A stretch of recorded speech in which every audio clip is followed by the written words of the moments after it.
Welcome to the HP educational talk. और आज हम बात करने वाले हैं अग्निपीठ स्कीम के बारे में। आप सबको अग्निपीठ स्कीम के बारे में अब तक पता चल गया होगा और अब इसमें जो है वो काफ़ी ज़्यादा चेंजेस कर दिए गए हैं। और सबसे पहले मैं आपको बताना चाहूँगी कि अग्निपीठ स्कीम है क्या। तो अग्निपीठ स्कीम के अंडर जो है आपको रिक्रूट किया जाएगा आर्मी, नेवी और एयरफोर्स, 3 सर्विसेज में। और जो बच्चे इस ज्वाइन करेंगे आर्मी को या फिर किसी भी डिफेंस सर्विस को, उसको अग्निवीर बोला जाएगा। और ये जो स्टूडेंट्स का अमाउंट है या तादाद है वो 40 से 50 हज़ार तक रहेगी इस स्कीम के अंडर। और जो आप सर्विस दोगे वो 4 साल के लिए सर्विस दोगे। उस 4 साल की सर्विस के बाद जो 25% लोग होंगे उनको दोबारा से सर्विस के अंडर जो है वो बुला लिया जाएगा, दोबारा से रिक्रूट कर लिया जाएगा। और बाकी जो बच जाएंगे उनको जो है वो रिटायरमेंट जो है वो दे दी जाएगी। इसके लिए एलिजिबिलिटी क्राइटेरिया क्या है? आप जो आपका रिक्रूटमेंट होगा वो होगा ऑफिसर रैंक के बिलो, जो रैंक्स होते हैं उनके लिए होगा। इसके अलावा जो एज लिमिट है वो 17.5 साल से 23 साल कर दी गई है। अब पहले ये 21 साल थी। इसके अलावा जो मेन ऑब्जेक्टिव है स्कीम का, जो यूथ जो है वो ज़्यादा टाइम के लिए नहीं जाना चाहते हैं डिफेंस में और कुछ टाइम तक अपनी सर्विस देना चाहते हैं, काफ़ी ज़्यादा फील करते हैं अपने नेशन के लिए, उनकी सेवा, नेशन की सेवा करना चाहते हैं, वो लोग जो हैं वो जा सकते हैं स्कीम के अंडर। इसका काफ़ी ज़्यादा फ़ायदे भी है। एक तो ये कि एक बहुत शॉर्ट टाइम पीरियड के लिए है ये स्कीम। दूसरा ये है कि अमाउंट जो आपको मिल रहा है, सैलरी मिल रही है, वो अच्छी सैलरी है। इसके अलावा सेवानिधि पैक के अंडर जो है वो 11.71 लाख जो है दिए जाएंगे अग्निवीर को। लाइफ इंश्योरेंस मिलेगा 48 लाख तक।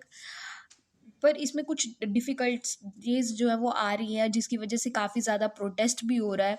और वो है कि अगर 4 साल के बाद आप कंप्लीट कर लेते हो अपनी सर्विस, 4 साल के बाद जो 25% सिलेक्ट होने के बाद जो ग्रूट हो जाते हैं, तो उसके बचे हुए जो अग्निवीर्स हैं उनके लिए एक न्यू करियर ऑप्शन जो है उनको ढूंढना पड़ेगा।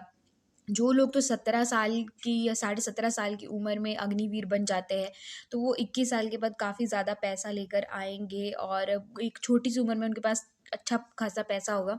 उनके लिए इतनी ज़्यादा प्रॉब्लमेटिक चीज़ नहीं है। पर जो लोग जा रहे हैं अपनी 23 की उम्र में, उनके लिए 4 साल के बाद फिर से एक न्यू करियर ऑप्शन ढूंढना एक मुश्किल बात है। और इसके अलावा इस स्कीम के अंडर जो अग्निवीर रिटायर होके आएंगे उन्हें किसी भी प्रकार की पेंशन नहीं दी जाएगी। इसके अलावा जो आर्मी पर्सन्स हैं, आर्मी ऑफिसर है, खुद आर्मी के लिए या डिफेंस सेक्टर के लिए काफ़ी ज़्यादा चैलेंजिंग है बार बार इतने लोगों को ट्रेन करना और ट्रेनिंग देना। इसके अलावा जो गवर्नमेंट है उसने कुछ फैक्ट्स जो है वो सामने रखे हैं कि बहुत ज़्यादा मिथ्स चल रहे हैं, प्रोटेस्ट हो रहे हैं। तो उन्होंने फैक्ट्स और मिथ्स को क्लियर किया है। जैसे फर्स्ट, जैसे यहाँ पे आपको दिख रहा है कि अग्निवीर जो है वो डेंजरस हो सकते हैं सोसाइटी के लिए और टेररिस्ट ग्रुप्स को ज्वाइन कर सकते हैं, क्योंकि वो एक ट्रेंड सोल्जर्स होंगे। तो वो इतनी कम उम्र में जब बाहर निकलेंगे तो वो किसी भी ग्रुप को ज्वाइन कर सकते हैं।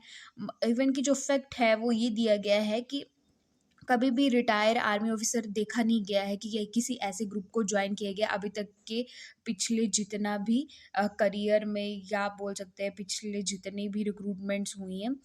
इसके अलावा अग्निवीर जो हैं वो 21 साल की उम्र में जो बच्चे जाएंगे वो काफ़ी ज़्यादा क्या होंगे, इमेच्योर बच्चे होंगे। उनको आर्मी जो है वो रिलायबल नहीं बन रहेगी अगर आप 21 साल के बच्चे को रिक्रूट कर रहे हो आर्मी में।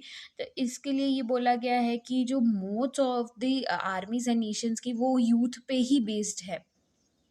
इसके अलावा future of the Agniveer is insecure, as it is आपको दिख रहा है कि फ्यूचर के लिए ही जो है वो मेन प्रोटेस्ट किया जा रहा है कि फ्यूचर सेफ नहीं है।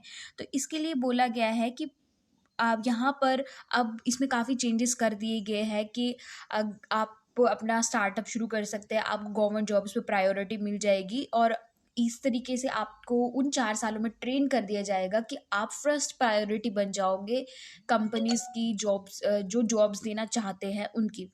Agnipath scheme will harm effectiveness of the armed forces, ये भी एक मिथ है, जबकि ऐसा नहीं है। ये मोस्ट ऑफ द कंडीशंस का जो आर्मी सोल्जर्स हैं वो यूथ है। और ये स्कीम जो है वो रिलायबल नहीं है, तो ये भी कहना ठीक नहीं है, क्योंकि इंडियन गवर्नमेंट का कहना है कि जितने बाकी नेशन से कंपेयर करे तो उनके वहाँ भी ये पॉलिसीज़ इम्प्लीमेंट है और ये अच्छे से इम्प्लीमेंट हो रही हैं। इसके अलावा अब जो है वो कुछ चेंजेस कर दिए गए हैं। वो चेंजेस ये है कि 10% वैकेंसीज जो हैं वो होम मिनिस्टर ने बोला है कि 10% जो है वो रिजर्वेशन जो है इनको जो है वो दिया जाएगा, अग्निवीर को दिया जाएगा जॉब्स में। इसके अलावा CAPF और असम राइफल्स में भी इनको प्रायोरिटी दी जाएगी।